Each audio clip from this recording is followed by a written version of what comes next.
Olá, Rangers! Estamos online para todo o Brasil e o resto do mundo também, né? Que fala português, quiser assistir, tá liberado.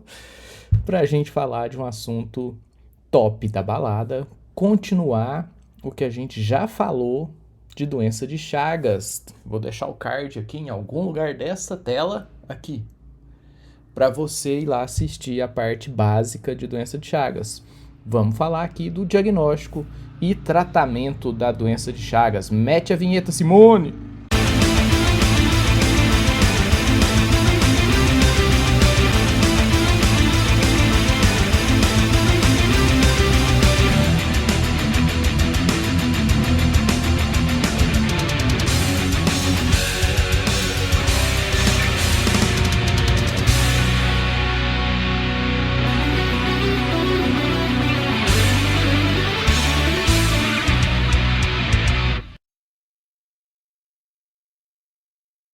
Então, se você ainda não fez aquela história de se inscrever no canal, clicar no sininho, clicar no like, clicar aqui, mandar um pix para minha conta, faz isso agora, meu querido. Faz isso agora, porque dá muito trabalho fazer isso aqui. E o mínimo que você pode fazer para mim é clicar nesse likezinho aí. Clica no likezinho. Não. Vamos falar aqui de doença de Chagas, o diagnóstico e o tratamento. Lembrando que naquela outra aula de parasitologia básica, eu já te falei que o diagnóstico é dividido em fase aguda e fase crônica. Não tô lembrado, não. Porque na fase crônica, o parasita já não é encontrado tão facilmente no sangue. Na fase aguda, a gente encontra as formas flageladas no sangue do hospedeiro. Ah, é? Então é mais fácil diagnosticar. A gente pode fazer o diagnóstico baseado no exame parasitológico. Então a gente encontra as formas tripomastigotas no sangue, né? Geralmente a gente faz a gota espessa ou o esfregaço de sangue. Na fase crônica, o diagnóstico é mais baseado em imagem, mais do que no parasitológico, já que a gente não vai encontrar essas formas. E eu posso fazer o diagnóstico na fase crônica baseado em sorologia também. No seu livrinho vai estar lá um monte de outras histórias, vai estar falando de PCR, vai estar falando de xenodiagnóstico.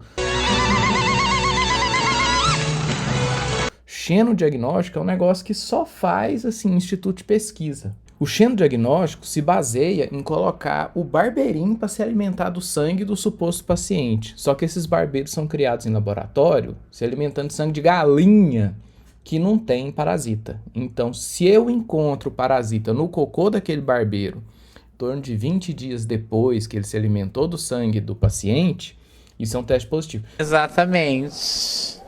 Mas olha que coisa mais arcaica, olha que teste mais dos homens das cavernas. Então isso é feito só em instituto de pesquisa que quer pesquisar o parasita, que quer pesquisar o ciclo do parasita no barbeiro, né? Quer fazer alguma coisinha além do diagnóstico. Isso não é feito para fim diagnóstico mais. Segundo o Ministério da Saúde, a gente tem aqui um fluxograma para o diagnóstico na fase aguda. Você pode ver que ele é baseado tanto no parasitológico quanto no sorológico. Só que o parasitológico, ele é o mais importante, ele é o mais pesado dos exames aqui. Se ele der positivo, ele já confirma o caso logo de cara. Se não der positivo e houver a suspeita baseado na clínica e nos dados epidemiológicos, a gente repete o exame para ver se ele pode ser um falso negativo, né? Com a sorologia, a gente busca IgM, que é um anticorpo de fase aguda, e IgG, que é um anticorpo de fase crônica, porque eu não sei exatamente em que ponto da doença o cara vai estar. Ele pode estar já na conversão de IgM para IgG.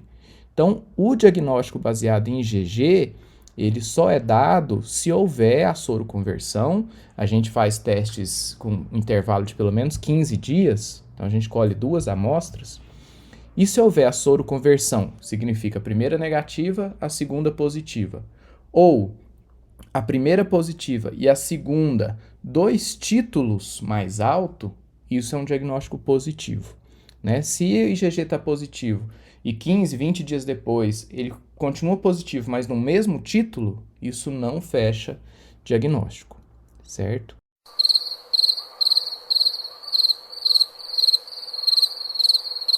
Então, só se houver o aumento de 2 ou mais títulos ou a soroconversão do paciente. Então, isso pode ser feito com sorologia, inclusive com teste rápido.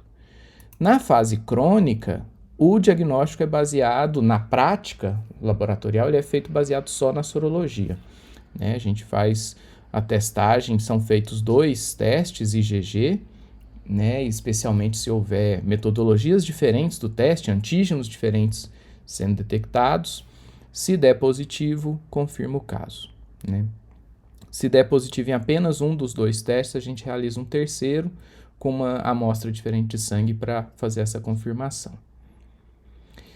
E o tratamento? O tratamento, antigamente, a gente falava em tratamento só na fase aguda, né? Tratamento específico, tratamento etiológico, que é esse baseado em benzonidazol, especialmente aqui no Brasil, se usa muito o benzonidazol, sendo que o Nifurtimox fica como segunda escolha, quando o paciente não tolera bem o benzonidazol, por exemplo, se usa o Nifurtimox. Exatamente. Desde 2018, o Conitec recomenda tratamento etiológico para algumas formas crônicas. Então, isso a gente tem que observar. O que aconteceu em 2018? Se fez uma revisão bibliográfica, uma revisão... Como é que chama? Se fez uma revisão sistemática, coletando dados de vários estudos clínicos... De vez em quando me dá um branco assim. E se percebeu que o tratamento etiológico em doença crônica que ainda não há acometimento cardíaco, esse tratamento é benéfico, ele ajuda o paciente, ele evita que o paciente entre em forma cardíaca. Então, quando a gente tem a crônica que ainda não está na forma cardíaca, ou seja, crônica indeterminada ou a forma digestiva, em criança e adolescente, ou seja, eu espero que essa criança e adolescente viva muito. Então, essa criança e adolescente vai se beneficiar do tratamento etiológico, mesmo que ele não esteja na fase aguda mais, que ele vai ficar velhinho e o coração dele vai estar protegido.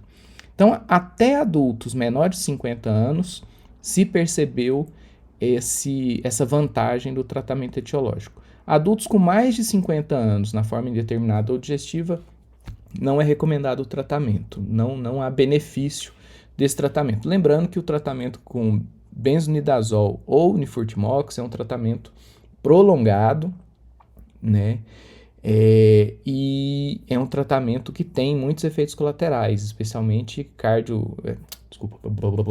gastrointestinais, muito vômito, muita náusea, muita diarreia, dor de cabeça. Então, é um tratamento que não é muito confortável. E para os adultos, por exemplo, a gente trata por até 80 dias. O cara vai tomar 3 comprimidinhos desse aqui por dia por 80 dias. Então é um tratamento longo, não é uma coisa confortável. Eu acho é pouco. Na forma crônica cardíaca em fases iniciais, ou seja, o dano cardíaco ainda não é muito severo, a insuficiência cardíaca ainda não é muito severa ou nem está presente, existe a possibilidade de se tratar, mas se deve discutir os benefícios e riscos da terapia, né? Essa decisão de tratar ou não é compartilhada com o paciente. Na forma cardíaca avançada já não tem vantagem em se tratar, né? A gente está buscando aqui especialmente proteger o coração do paciente. Se o coração já está detonado, não há vantagem em fazer o tratamento. Certo? Forma aguda, sempre tratar com benzonidazol, primeira escolha, e o Nifurtimox, porque essas drogas elas atuam nas formas sanguíneas. É por isso que nas formas crônicas essa eficácia é reduzida. Então, o Conitec está disponível nesse link aqui. Eu vou disponibilizar ele aqui nos comentários. Por isso curte, né? Porque eu já estou disponibilizando um negócio para você aqui.